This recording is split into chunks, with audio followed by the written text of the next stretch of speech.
Hey guys, welcome to Yoda Monk again. And today we'll be talking about another system design concept that is stock brokerage system. When you open your brokerage app and you tap buy 100 shares of Apple and then you hit confirm, within milliseconds your order is in the market. Within seconds it might be filled and you get your trade confirmation. Now what just happened under the hood is one of the most technically demanding problem in distributed systems. We're talking about systems where 1 second delay can cost millions of dollars, where two orders must match against each other fairly and in a deterministic sequence. Now, where every single trade must be recorded for regulatory audit, and where a software bug can literally move markets. 2010 flash crash, when Dow Jones dropped 1,000 points in minutes. Well, this was partly triggered by algorithmic trade systems misbehaving. So when we say correctness and reliability, we're not talking about 404 page. We are talking about systematic financial risk. Let's build this. We'll start with the functional requirement now. Let's define what a stock brokerage system needs to do. First, it will do order placement. A users can place orders to buy or sell stocks. The two primary order types are market orders that execute immediately at the best available price, then limit orders that execute only at a specific price or better. We also need stop orders, stop limit orders, and day orders that expire at market close. The second is order matching engine. This is the heart of the system. When a buyer's price meets a seller's price, a trade executes. The matching engine uses price time priority. Better prices win. Equal prices, first come, first serve. The third is the order book management. For each stock, we maintain a live order book. All outstanding buy orders that are bids and all sell orders that are asked are sorted by price. Then the fourth is the trade settlement. After a trade executes, the money and shares must actually transfer. In most markets, the settlement happens at T plus 2, that is 2 business days after the trade date. The fifth is the market data feed, real time prices, bid and ask spreads, the volume, order book depth distributed to clients. And the sixth is the risk check. Before an order enters the market, does the user have sufficient funds for buying or shares or sale? Are we within the margin limits? Is the order size within the exposure limits? Then we check, is the stock currently tradable or not halted? Then the seventh, we are going to discuss about the regulatory compliance. Every order and trade must be logged in an immutable audit trail for regulatory reporting. FINRA and SEC require trade records to be stored for at least 6 years. The eighth is circuit breakers.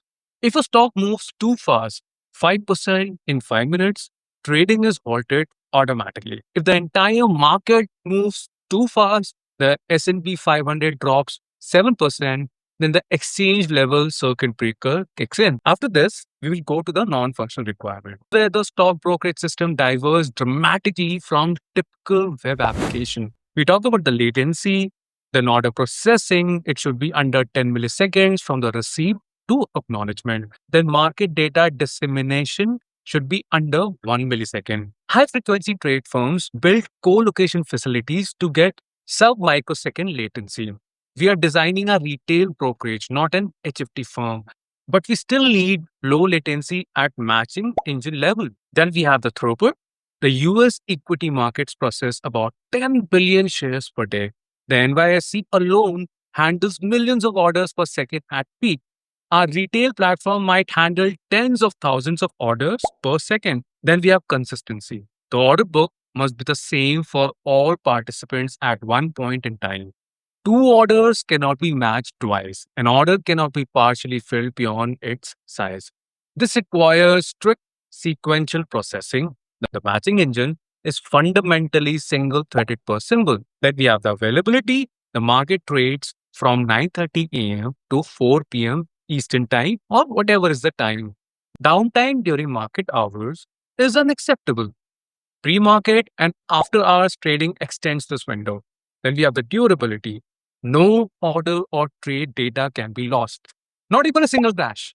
We have to follow the compliance also. We have SOC2, PCI DSS for payment data, the infra rules for trading records, the SEC rules for 17A4 for immutable record storage. After this, we will quickly go over to the capacity estimation. Let's size a retail brokerage at Robinhood scale. Robinhood reported about 23 million funded accounts as of 2022. Daily active traders are around roughly 10%.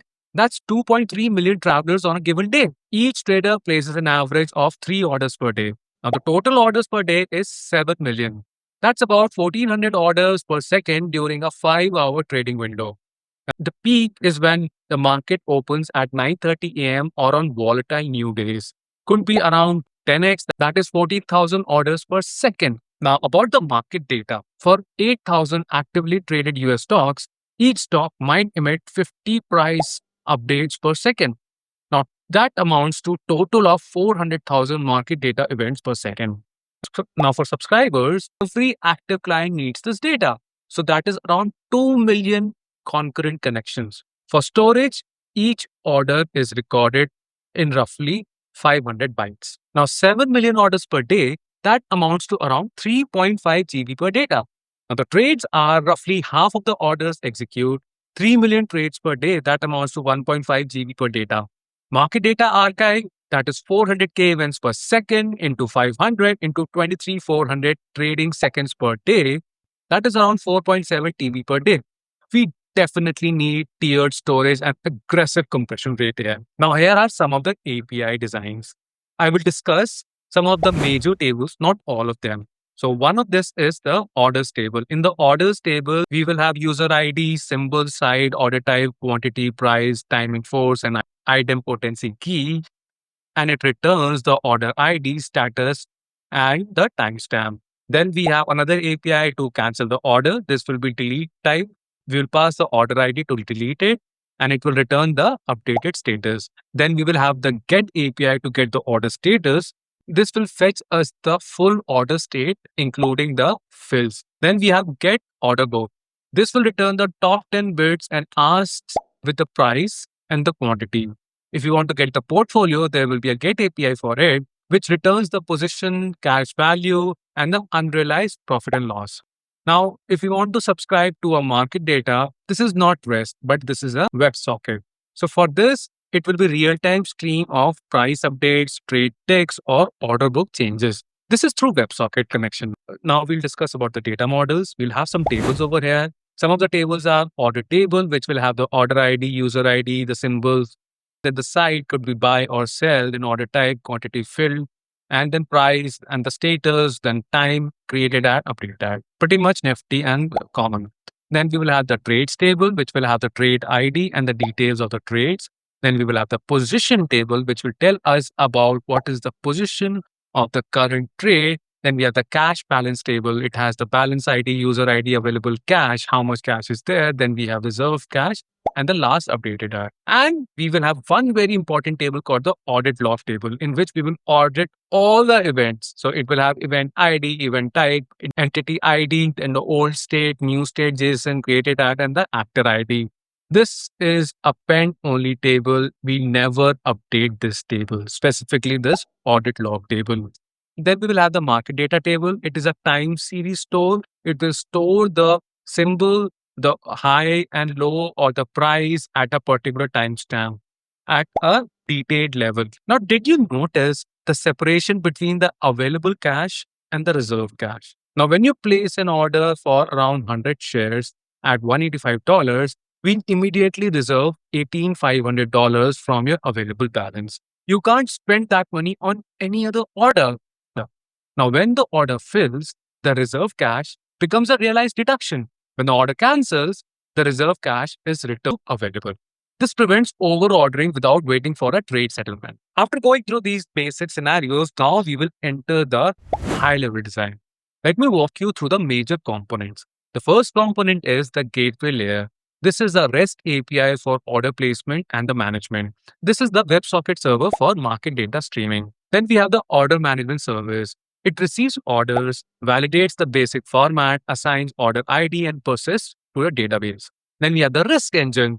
It does the pre-trade risk checks before an order is the matching engine.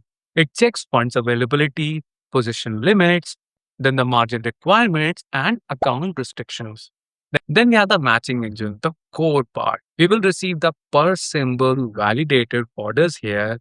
Then it does the matching for the bids and the asks and emits the trade events over here. Then we have the order book. Order book is an in-memory data structure managed by the matching engine, which is sorted at the price level. Then we have the market data services. It consumes the trade events and order book updates. It broadcasts to subscriber via WebSocket. Then we have the settlement service. It consumes the trade events, schedules T+2 settlement, updates the positions and the cash. Then we have the audit service. It consumes all the orders and trade events. It writes to a immutable append-only store. After this, we will talk about the notification service. In this, it sends the fill notification order confirmations to the user. Now, here's the thing. The critical design decision here is the matching engine is a single threaded per symbol. This is not a scalability mistake. It is the correctness requirement. Order matching must be deterministic and sequential. Two threads cannot concurrently modify the same order book. Now, for horizontal scaling, it is achieved by partitioning by symbol. So, AAPL runs on one engine, Tesla on another engine. 1,000 symbols can run on 1,000 threads across many machines. After this, let's go into the deep design phase. We will take each of the component one by one. The first one is the order matching engine. Now, this is the most algorithmically interesting part. The order book for each symbol has two sides. The bids, this is the buy orders, sorted descending by price. That is, the highest bid is on the top. Then we have the asks. It has the sell orders sorted ascending by price. It means lowest asked first. When a new order arrives, if it's the market buy order, it matches against the lowest ask in the book. If there's enough quantity, it fills it. If not, it consumes that level and continue to the next ask level. Now, if it's a limit buy order, we compare the bid price against the lowest ask. If bid is greater than equal to ask, then it's a match. If bid is lesser than the ask, then add to the of the book. For a trade to execute, the bid must be greater than or equal to the best ask. Now, the data structure for the order book matters enormously. A nice sorted list would be around order of log n for insertion and removal. Now, for more efficient data structure, a price indexed hash map where each price level contains a queue of order at that price. Insertion at a known price level is around order of 1. Finding the best price is order of 1 if we track the best price pointers separately. Now, if we want removal of the fill, we have order of 1 with a doubly linked list with each price level.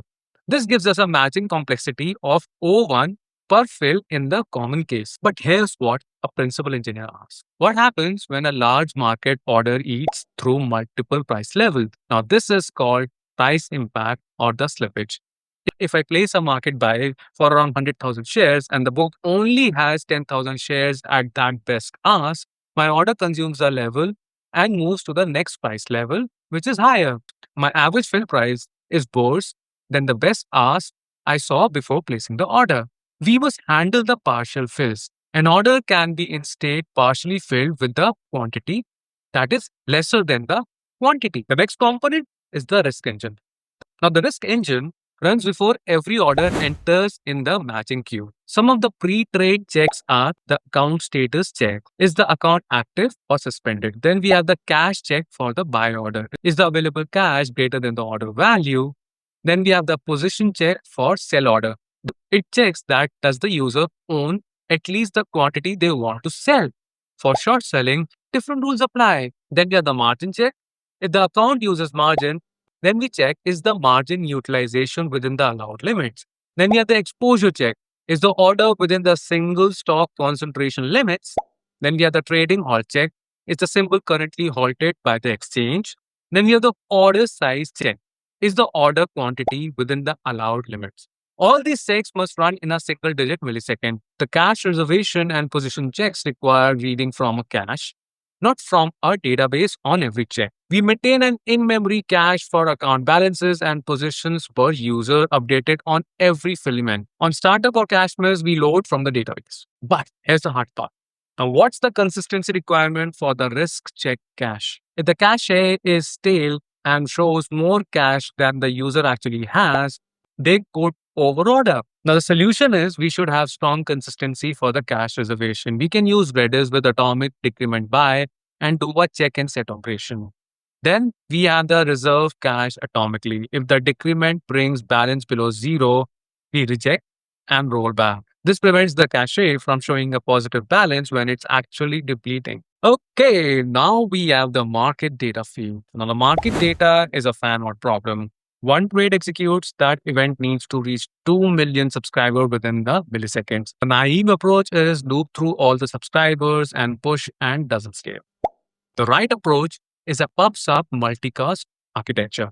The matching engine publishes the trade events and order book updates to a Kafka topic partitioned by a symbol. The market data service, subscribed to Kafka, aggregates the raw events into snapshot.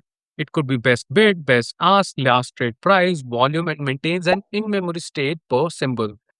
When a WebSocket client connects and subscribes to a symbol, the market data service sends the current snapshot immediately. Then it streams incremental updates as they come in. For 2 million concurrent WebSocket connections, you need dedicated WebSocket gateway servers. A single server can handle roughly around 100,000 concurrent connections with efficient event loops, that is Node.js or native based. So at 2 million clients, we will have 20 WebSocket servers, and you'll want to co-locate these servers in CDN edge location to reduce the latency to the end user. The next component is the trade settlement. When a trade executes, money and shares don't actually change hands immediately. In the US equity market, settlement happens on T plus 2, that is 2 business days after the trade date. But from the user's perspective, in a retail app, you want to see your position and cash update immediately before the actual settlement. So we have two concepts. The ledger balance, it reflects the real settled funds that is updated on T plus 2 day. The trade date balance, that reflects the pending trades and it is updated immediately on execution. For risk checks, we use trade date balance. Otherwise, users couldn't use the proceeds from today's sale to buy something else today. The settlement process happens like this. First, at trade execution, we update the trade date balance immediately. Then, we schedule a settlement job for T plus 2 day. Third is, on the settlement day, we update the ledger balance, release any remaining holdings. Fourth is, handling the settlement failures. If the counterparty fails to deliver the shares, that happens, I guess, very rarely. We trigger buy-in process. And then the fifth is DTCC. The clearinghouse in the US acts as a central counterparty, reducing the bilateral risk. Our platform connects to the DTCC clearing system via fixed protocol, a standard financial messaging protocol. Now, the next component is the circuit breaker. Circuit breaker in stock market comes with two flavors. Exchange level circuit breakers, that is triggered when a board market indices move too much. S&P 500 drops 7%, 15 minutes trading halted. S&P drops 20%, market closes for the day. These are defined by the exchange. Our platform must honor them. When we receive a halt notice from the exchange feed, we stop accepting and routing orders for the affected instruments. Now, the stock level circuit breaker is also there. We have limit up and limit down. If the stock moves more than 5 to 10% in 5 minutes, and depending upon the stock price tier, a short pause occurs and trading resumes within a price band. A system must maintain per symbol halt state, update in real time from the exchange data. Now, at application level, we should also build our own circuit breakers. If the matching engine is experiencing high latency or error, our order gateway should stop accepting new orders rather than letting them pile up in a queue. If the risk engine is down, we fail close. We reject all orders rather than letting unchecked orders through. Now we do fail close, not open when safety checks are unavailable. Okay, the next portion is about observability and monitoring. Now in financial system, monitoring is not optional. It is regulatory. Key metrics to monitor are order flow metrics, in which we type about order received per second, order accepted or rejected by risk engine, then orders match per second, average order to fill latency, then the fill rate. We have the matching engine metrics. It is about the order book depth per symbol, the last trade price per symbol, the engine queue depth, the processing lag from order receipt to matching. The risk engine metrics is about the risk check. It checks the pass or fail rate, the P99 latency for risk engine check types, and the cache reservation for failures. We have the settlement metrics, which talks about the trades pending settlement per day, settlement failures count, and T plus 2 position reconciliation mismatch count. Then we have the market data metrics, which talks about the publisher lag. Then we have WebSocket subscriber count. Then we have WebSocket connection error. After this, we should also have some types of alerting. We should have a PagerDuty alert if any symbols matching engine queue depth exceeds 1,000 orders. Now, the settlement failure rates exceed 0.1%. The risk engine P99 latency exceeds 5 milliseconds, or if the market data publisher lag exceeds 100 milliseconds. Okay, so let's recap what we have built today. We built a stock brokerage system, which is fundamentally a latency sensitive, correctness critical, compliance mandated distributed system. The matching engine is a single threaded per symbol and not a limitation, a requirement for a deterministic matching. The order book lives in the memory with a write ahead log for recovery. The pre-trade risks run on Redis for speed, with Postgres as durable source of truth. Trade settlement follows a T plus 2 schedule with an immediate trade date balance update for user experience. The circuit breakers halts trading when the market conditions become extreme. Then we have every order event is persisted into Kafka and archived in a worm compliant storage for regulatory compliance. Market data fans out of PubSub to millions of WebSocket subscribers. The deepest insight here is the system is about correctness versus performance. In most web systems, we favor availability and accept eventual consistency. In financial system, correctness is non-negotiable. A double fill or a lost order is a real-world loss over here. We accept lower throughput, more complex recovery mechanism, and more expensive infrastructure to guarantee the correctness over here. So this is the fundamental trade-off that drives every architectural decision in this system. Now, thanks for watching this. If this was valuable, subscribe to Zerodha.